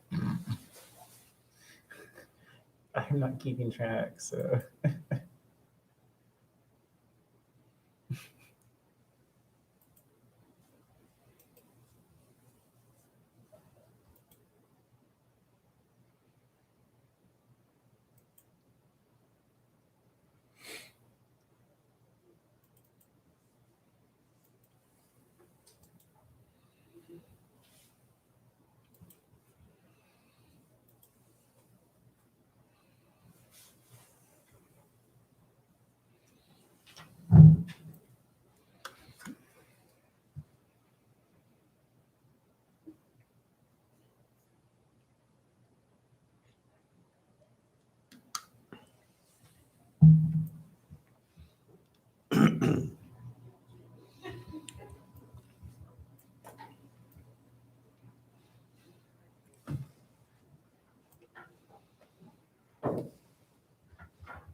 back from recess, or at least there's maybe a second gap there. And we're going to shift things around and go to item I6, which is consideration of appointing a board member to fill the current vacancy on the Sheridan Fire District Board per ORS 198.320 sub 1. Quote, if a vacancy or if a majority of the membership of the governing body is vacant, or if a majority cannot agree, the vacancy shall be filled promptly by the court of the county in which the administrative office of the district is located. And thank you for adding that. So we have an extensive packet, a document in the packet, and then we have written comments from the West Valley professional firefighters. But we also have a member here to provide public comment. So Daniel Comer, if you can come up to the microphone. I actually didn't know which person was, so apologize that I didn't make. I was pretty sure it wasn't you. Forgive me for. Okay, but there were 4 people, so welcome. Can you state your name and address for the record? My name is Daniel Homer, and my address is 15170 Southwest Warbler Way, Beaverton, Unit 105. Okay, thank you. What would you like to tell us today? It would pretty much just be a reiteration of the letter that I submitted to you prior to this meeting. I can read it out loud, but if you feel like the prior submission is enough, then I can deal with it. I'm pretty comfortable with what I read. As am I. Commissioners? I'm comfortable, unless he wants to hit just a couple of the highlights, I'm very comfortable with his letter. Okay. It's good for me, but yeah, if you wanna hit some of the summary highlights of it, feel free to, because not everybody, if some people are watching, they haven't read the document likely. I mean, it's just easy for me to reread it for some people listening. It's short. Sure, I'm perfectly fine with that, Daniel. Thank you. Well, first off, thank you for allowing us to be representatives here and enter our statement into public comment. Dear Yamhill County Board of Commissioners, thank you for your invitation to speak with you all openly and honestly about the appointment of the new Sheridan Fire District Board member. You select matters, the future of our 3 districts are at stake. First, we firmly believe that this merger will improve the lives of the community we serve. Second, West Valley professional firefighters are incredibly proud of the collaborative progress our districts have made thus far to provide high-quality, sustainable fire and EMS. Our administration, volunteers, and professional firefighters have formed a strong coalition to make tangible improvements in training, 911 response, and department infrastructure. Volunteers and professional firefighters have worked closely to improve our training regimen, provide informative weekly classes. Industry-leading experts have agreed to teach courses in-house. Critical equipment upgrades have been implemented to ensure that our community is well protected and expertly trained by well-equipped firefighters. Currently, the 3 districts provide shared staff to provide 24-hour and peak hour 911 coverage at our stations. By sharing staff, we have reduced the strain on each department to meet minimum staffing levels and provided 2 professional firefighters during peak hours in Southwest Polk's fire districts to keep the community safe. Additionally, several new fire engines have been purchased and the construction of several new fire stations are underway. The new fire engines will be replacing aging apparatus that are long overdue for replacement. New stations will increase coverage and lower ISO fire insurance rates for our citizens that were previously unprotected. These dramatic improvements in our training, staffing, and department infrastructure were only possible through the cooperation of the 3 districts. The appointment of a new Sheridan Fire District Board member comes at a critical time. We need strong, positive leadership committed to advancing public safety and support collaborative efforts during this merger. Parrish Van Wert and Robin Murphy are 2 consensus candidates that West Valley professional fighters have selected to openly endorse for this position. They both believe in this great endeavor our departments have embarked on and believe that consolidation is a fundamental part to our community's ability to thrive. Parrish Van Wert has experience serving on executive boards and overseeing hospital mergers. His knowledge of navigating spreadsheets, managing budgets, consolidating resources will be invaluable during this merger. His previous connection with Jefferson County Chamber of Commerce exemplifies the mutual role that public and private industry have to keep their community safe. Robin Murphy has previous experience managing accounts for the largest hospital in Oregon, OHSU, and for a company valued over $1 million. She's passionate about improving her community's well-being and understands how important this consolidation is to keeping our community safe. We appreciate the opportunity to talk to you about it. Great, thank you. Thank you very much. Yeah. And does anybody else who's present, would anybody else who's present like to say anything? Okay. All right. Commissioners. Well, I guess I'll start off. I read all the information on both Jack and Robin and varying skills, but they're both good. But when I looked at, my feeling is when both of them will do a fine job of fitting the job. There's no question. But when I looked at it, I felt that somebody that was more community oriented, that wanted to make the community better, was probably for the growth of the district, was probably the best. So I thought Robin would have been better. I think Robin would have been a better choice. But I could live with either one of them. I think either one of them is good. But I like Robin. I think Robin would do better, be the better one for the board. Okay. I just want to mention that we did receive 3 applications, and the recommendations, or at least there were recommendations for 2 of those. And looking at those, I appreciate everybody making application and everybody's interest, the 3 applicants that we had. But if you look at Mr. Van Wert's resume and his especially his DPSST experience, his information shows that he's got a vast experience with correctional services, and I think he would be an exemplary member to the board. Yeah, Mr. Van Wert's, the number of things that he brings to the board made me feel, given those 2 candidates, Robin Murphy and Parrish Van Wert, that he was the person who the board will really benefit from having there. There'll be a lot of leaning on him, I think, for certain things. Yeah, I don't necessarily disagree with anything. Like I said, I'm looking at more from a community perspective. Mhm. And I just feel wrong with that, but I would gladly, to make it unanimous, I would support Jack. That's no problem. But I would make a motion, if there's no, Absolutely. Yes, please. I would make a motion to nominate Mr. Parrish Van Wert to fill the vacancy on the Sheridan Fire District Board. Great. Thank you. All in favor signify by saying aye. Aye. Any opposed, same sign. Show unanimous approval of appointing, you had nominating. Does it matter, Christian? I think we're appointing, right? Yeah, you are. You're making the selection. So Okay. if you wanted to modify. Would you like to the motion, modify it? you could do that. I should have Probably mentioned it just- sorry. beforehand. Yes, okay, so I would make a motion to appoint Mr. Parrish Van Wert to the Sheridan Fire District Board vacancy. Okay, thank you, Question. Commissioner. Oh, yes. Before we vote, and it's a question for legal counsel, as I looked at the ORS 198-320, and Christian, I'm sure you're sure, and I'm not sure, in this case, because it does state if members of the governing body is vacant, or if a majority cannot agree, the vacancy shall be promptly filled by the court of the county. Are we, the Board of Commissioners, considered the court of the county? Yep.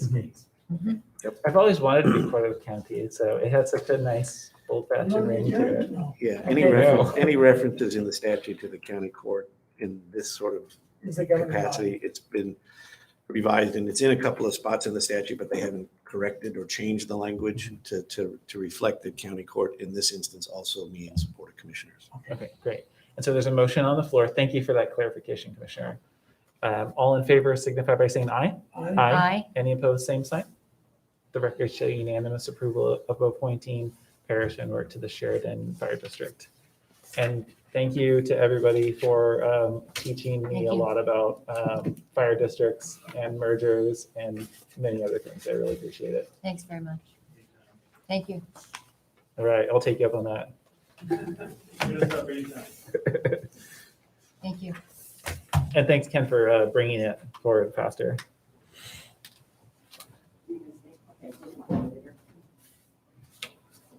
That was the problem. Or Tammy. Or Tammy, I'm not so sure. We're still going, so. We're going to move on to item I1, which is consideration of accepting the quote and approving the purchase of 27 Juniper switches from Tech Heads for the perimeter switch replacement project in the amount of $94,819. And Ken, do you have anything you'd like to add? And I'm going to invite I Commissioner don't Wilson. as think well. I have anything more to Okay. add than what Shay provided in this memo. Okay, Yeah, I think this, especially these are necessary, and I'm familiar with this particular piece of equipment. And I think this is just necessary to continue to bring us up to where we need to be and provide additional security and connectivity, things that we need so we don't get outdated in our equipment. So if nobody else is, I'd entertain a motion that we approve item number I1. thank you. All in favor signify by saying aye. Aye. Any opposed, same sign. The record show unanimous approval of item I1. Thank you. Item I2 is consideration of an approval of an agreement between Yamhill County Health and Human Services and the Newburgh School District to provide behavioral health counseling services for the 2020-2021 school year in a not to exceed amount of $60,305, effective December 1st, 2020 through November 30th of 2021. Not there yet. And Commissioner, do you have anything you would like to add? This is an expansion of a service that we already provide. So instead of just doing diversion for after an incident, this is one-on-one prevention, more of a comprehensive approach to drug and alcohol treatment. And I would mention also that the next item is in relation to that by adding 1 FTE. Exactly. But I would move approval of item 2. Great, thank you very much. All in favor signify by saying aye. Aye. Any opposed, same sign. Records show unanimous approval of item I2. And item I3 is related, which is I3 is consideration of approval of position authority adding 1.0 FTE Human Services Associate, which is a QMHA, in the Health and Human Services Family and Youth Division related to the Newburgh School District Agreement. I guess since it's a related item, I would just recommend that we approve item I3. Thank you. All in favor signify by saying aye. Aye. Any opposed, same sign. The record show unanimous approval of item I3. Item I4 is consideration of approval to reappoint Catherine Jones to the Yamhill County Housing Authority Board, also known as HAYC, for a 5-year term to expire December 31st of 2025. And thank you, Commissioner, for bringing this to us again. Ms. Jones has been a resident member of the board and very active, so we appreciate her, and I would move approval of reappointing. Great, thank you. All in favor signify by saying aye. Aye. Aye. Aye. Any opposed, same sign. Let the record show unanimous approval of item I4. Item I5 is consideration of the appointment of the following members to the 2020-2021 Grant Review and Recommendation Committee for the Yamhill County Economic Development Community Grant Program, as recommended by SEDCOR and the Economic Development Advisory Committee, also known as EDAC. And that was a lot of titles and acronyms. And we have a lot, but that felt like a lot. So the members that have been brought to us are Joya Goodrum, Takesha Wydrow, Carr Biggerstaff, Alvin Elbert, Bard Bond, Kevin Perkins, and Kenna West, with alternates of Scott Cooper, Josh Duder, and Rob Dakin. And those are some very involved and knowledgeable people in the community. You know, Mr. Chair, you're all, especially, I like, if I look at the traded sector, people that are involved, such as Alvin Elbert from ARE, Yeah. and the downtown people that are involved, such as Barbara Bond and City Manager Kenna West, and then 2 members of our chamber. And of course, with Carr Bickerstaff, I can't say enough with Carr. So I would, unless Mary has any other questions, I'd entertain it. Or I will make the motion that we approve item I5. Do you have any? I wanted to give you the opportunity. Did you have it? Okay, thank you very much. All in favor signify by saying aye. Aye. Any opposed, same sign. The record show unanimous approval of item I5. And we skipped I6 because we started with that. So I7 is consideration of approval for Yamhill County Transit to submit a grant application to the Oregon Department of Transportation for STIF discretionary and statewide network application for the fiscal year 2021 through 2023 for a pilot project with transit service between McMinnville and the city and Junction City as an outcome of the Highway 99 feasibility study. And commissioners, we've already met to talk about this at our transit meeting, but is there anything you'd like to add, because it's a different meeting? As recommended and approved by the YCTA Board of Directors, I would vote that we approve item number I7. Okay, all in favor signify by saying aye. Aye. Any opposed, same sign. The record show unanimous approval of item I7, and I look forward to seeing the next steps in that. Item I8 is consideration of declaring 6 buses as surplus to be disposed of according to county and state disposal policies and procedures. Since that's also a related item to I-7, and as the YCTA board, we approve that, I'd recommend that we declare 6 buses as surplus and be disposed according to the county and state disposal policies.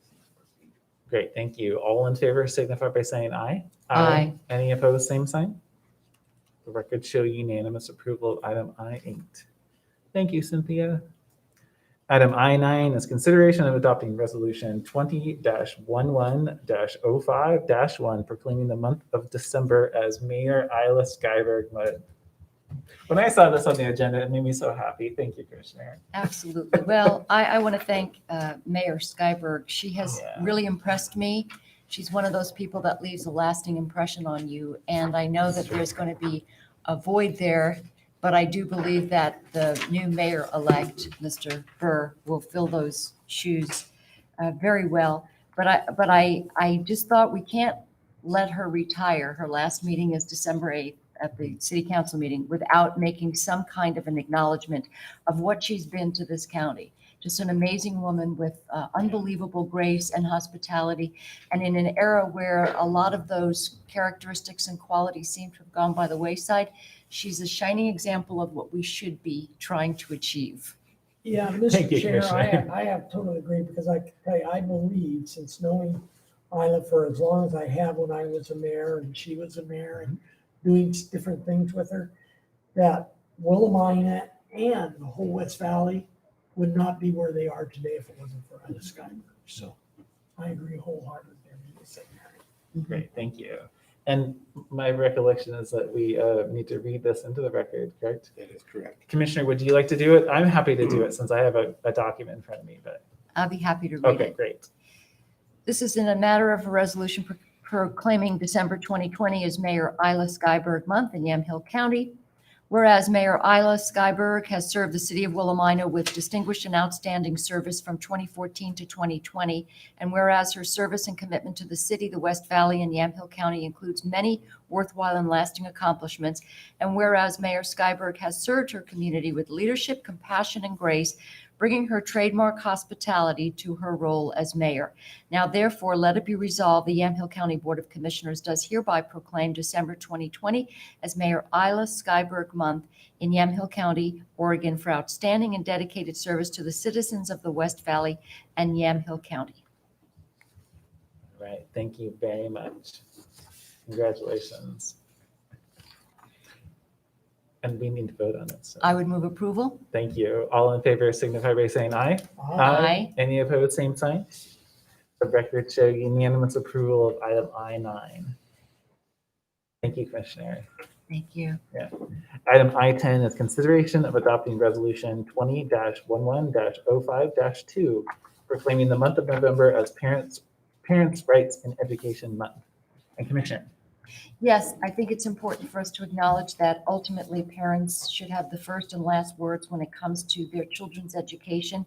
And I just wanted to be able to recognize this during November, which is Parents' Rights in Education Month, but bring it more local.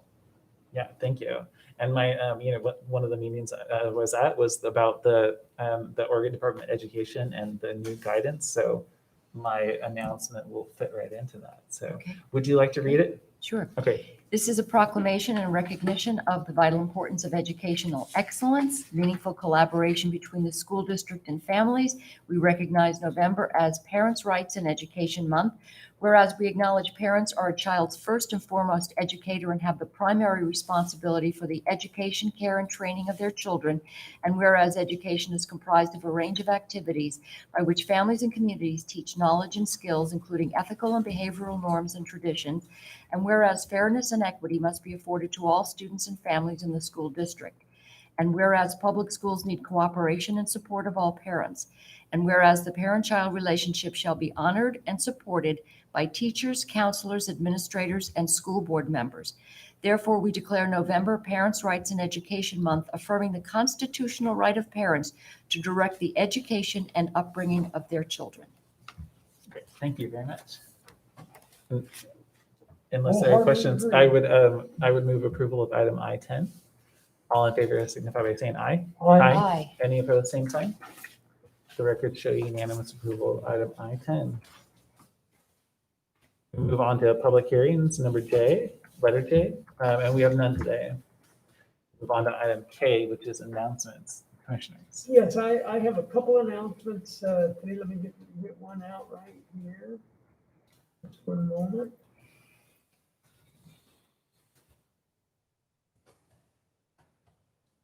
As you know, Yamhill County is one of 14 counties that are a member of the ONC, Oregon California County Association, which is a strong advocate of PILT and SRS and workforce management.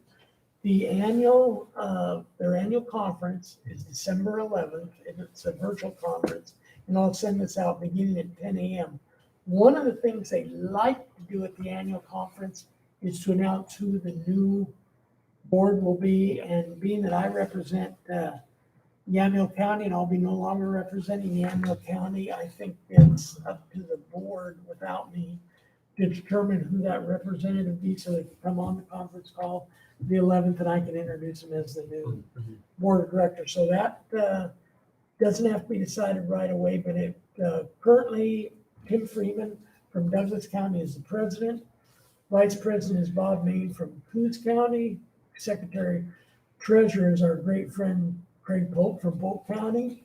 Then there's Margaret Magruder from Columbia County, Court Boyce Curry County, Colleen Robbins Jackson County, Dan DeYoung Josephine, Derek DeGroot Klamath, Katie Jackson Jacobson Lincoln County, John Lindsay Lynn County, San Bernardino, Marion County, used to be Marion County, Marion County, David Yamamoto from Tillamook, and Jerry Wiley, who's Washington County. So I just want to turn that over to you two so you can start deciding that, and either I can let Rocky know or you can let Rocky know, because I think last year, or when I became in charge of ONC, I think it was like 4 months into the ONC year. So you guys can decide, the three of you or two of you or however. You get with the commissioner and decide who wants to do it. Yeah. And then I'll give you information on the conference call. I would be interested, since I've worked with them on a number of those on forest trust lands and also natural resources. So unless you have a specific interest, I don't have. Mr. Chair? Perfectly happy with you two. Maybe still it. And do you have an invitation or a? Yes, I'll send Yeah. an email. Okay. I think we both got It the has email the this date morning. and time. They So. haven't sent the Zoom link out yet, but I'll send you this one I have. And I'll hold on. I think I'm currently the alternate. You're the alternate. Yeah. Okay, And so I'm So you happy may to just stay continue being involved. that. Yeah. okay, great, that thank role. you. Because, I did list the alternates, you're the alternate. Okay, and then the other thing, yesterday, we had a very interesting, mundane but interesting Workforce Partnership Jobs Council meeting. And talked mostly about all the grants that we've received and how much under budget we are because money just isn't being sent. Amy from Workforce Management gave a presentation on a new portal we'll be bringing live, and it's a virtual part of the online technical. That person will be able to go in and they'll be able to take it, they'll be able to learn, take a test, and they actually have to pick out a manufacturer company that they'll use, and then it's judged and they got to go back. So it's really the virtual line of everything Willamette Valley Workforce does now. And that will be live in January, I think. It'll be live in January. She's doing a great job in that. But unfortunately, being a nonprofit corporation, all of our taxes will be ready to go when they need to go, except the only one that was pulled from it was the information required by the taxes for auditing federal programs, because our auditors cannot audit our workforce management programs supplied by federal funds, because the federal government has not set up what the requirements for the audit are yet. So we probably won't see the audit till I think March, April, May or something like that. Yeah. They don't know what they're going to audit. So. Yeah, they don't know what they're gonna audit, so how can we do an audit when they don't know what they're gonna audit? So, but other than that, that's the only two I have. Okay. Great. Thank you. just an update on our Family Wellbeing Council.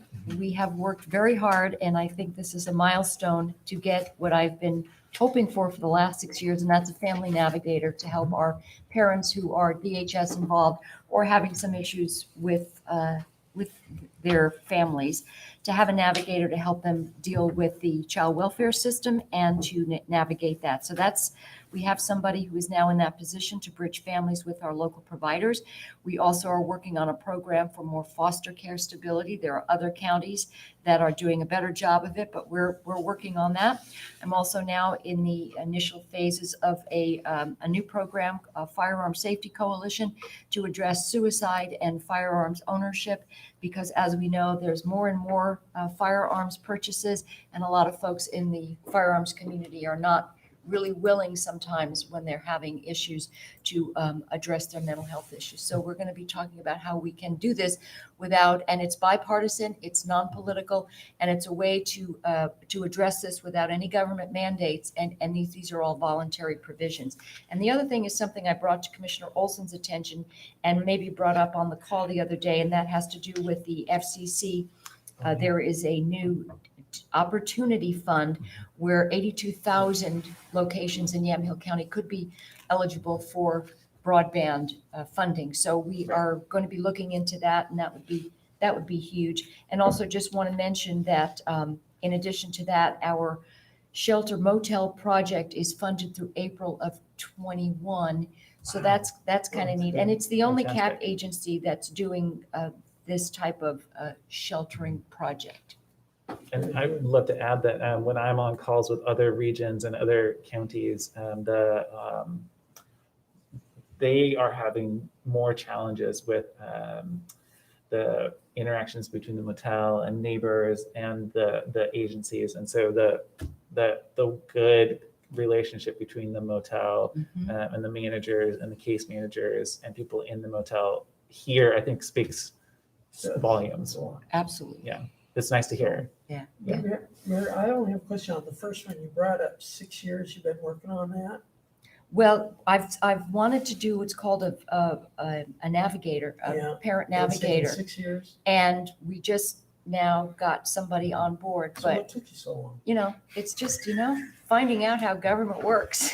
I think he was just complaining. Well, I he was just kind of, I know. I believe he was grumbling about how slow it is to get a uniform communication about advisory committees. So But this is a position funded by Department of Human Yes, Services. that's So, huge. Anyway, you're right. What took me so long? It wasn't me, actually. It was everybody else who worked on this. So anyway, Yes. it's two great things. Those are both, that and the foster program are great things. right, and then I was on the county chair call with the Oregon Department of Education, the Oregon Health Authority on Friday, kind of going over the loosened or updated guidelines for school reopening. And exactly. So you alluded to it that I think on the Tuesday call, things blend, but that at the moment at least, Yamhill County is meeting the guidance for the K through 3 to go to in person, depending upon whether the school district wants to. I think that was really the biggest takeaway from it. And then there's clearly going to be a lot more flexibility around the moving from one phase they don't call them phases, but everybody has a name for the thing. Moving from one type of schooling. One color. Yes, one color. That's color. right. It's a color. Moving from one color to another, there's definitely a lot more. It's not a hard line and it's not an immediate, your cases go to this level and you have to close down shop, for example. And so it was nice to see that both the Oregon Department of Education and the Oregon Health Authority were feeling comfortable with changing things to allow more in-person classes even while cases are going up. And they really explained kind of the rationale that seemed counter to evidence. So I appreciated them taking the time for that. I thought it was really good too. My only concern was that based on MEA, Microbial Education Association, and I don't want to say not picketing, but the displays they've had, even though it's K through 3, I'm not so sure the MEA wants it. Why? Well, I mean, I know why, but I'm not so sure they want, I think they want everything or nothing. Well, I did notice that, I communicated with a couple of teachers, and their challenge, their frustration, I think, with the ODE was that the idea that no education is happening simply because the primary thing is video conferencing, and these educators made it clear to me that they're going to students' houses and meeting them in their yards. They're having students over in their driveway in socially distanced chairs, that they're texting. There's lots of emails, so it's not just this blank thing. And they wanted me to understand that there was a lot more education happening than was presented by the ODE, which I thought was a really good clarification, that in person is very important, and yet they are managing to teach students. They just have to work around the screen. Yes. And one more thing on Oh, that. yes. We have through the Willamette ESD, we do have a school in McMinnville for kids with higher needs, and that's the Oasis Program. Yeah. And I've been asking Lindsay Manfred if there's a way we can maneuver that to open, because these kids really do need some structure and they're older. So the problem is we've got half of these kids are coming from Marion County and half from Yamhill County. Okay. So how do we do that? But that discussion is happening, and I think it's important. Well, Right, that's a I good have a point. good friend that is a special needs instructor for Salem Kaiser Public Schools. Mhm. And he's in West Salem, and he says, you take the regular child that can't get the in-process education in classroom, he says, then amplify it about 100 times for the special needs kids. Yeah. And he says, they're just totally lost. It's like some of them are starting to go backwards, Yeah, absolutely. and that's scary. Yeah. Well, my last thing, thank you for that comment. My last thing is that I want to acknowledge and provide a hearty thank you to the clerk staff, to Brian Van Bergen, and to all of their elections workers and the volunteers. He gave us the sense when he was here that it was going to take a long time, and they were going to go to bed, and they were going to get back up and start counting again. And at 1:37 a.m. was the last. It was 1:37 a.m. And I got a text from a friend saying we just finished. And so I really appreciate that. It was smooth in our county. Ballot collection worked just fine, even with a higher than normal. Yes. So I really express my thanks to them for that. They made it happen. And as you know, incredibly responsive to people who didn't know what to do, or they lost their ballot, or their signature didn't match. So that's, to me, just huge, that they answered every phone call and worked with every person. Yeah, we have a special clerk for elections. Yeah, nobody does a better job. Yes. And I saw him on TV even. I volunteered- Through Twitter. I volunteered to send him back to Pennsylvania. He needs to Oh my go gosh. help somebody else. And along those lines, I really appreciate all the candidates who ran for office I do too. too. Absolutely. it's- It's not As easy. we know, it's not easy, and it takes a lot out of you and Not your at all. family. Absolutely. Okay, I'm done with my announcements. Christian? So I do have one quick announcement. I Yes. believe you have to be The at ASA. the ASA by 12, so I'll try and make this quick. We were approached early in this week by Oric again. They have helped us with the recent Linfield financing. It appears that Friendsview in Newburgh is preparing another expansion. 124 new independent living units and 75 new assisted living memory care units. They've got a couple of different financings that they're interested in discussing with us and using the Hospital Finance Authority. Commissioner Sterrett would be familiar with that. We used that in 2016, but I don't think either of the other two commissioners were on the board at the time. But it's a statutorily authorized financing method similar to what we've done for George Fox and Linfield in higher education.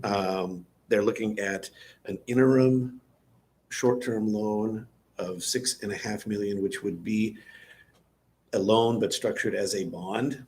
And I can provide you lots of detail if you want more on exactly how that would work. But they're looking initially for a short-term interim financing of $6.5 million, and then next year would be coming back for a long-term financing, which would refinance what we did in 2016 to the tune of $130 million. Would that 130 million also include the short-term 6.5 million? Yeah.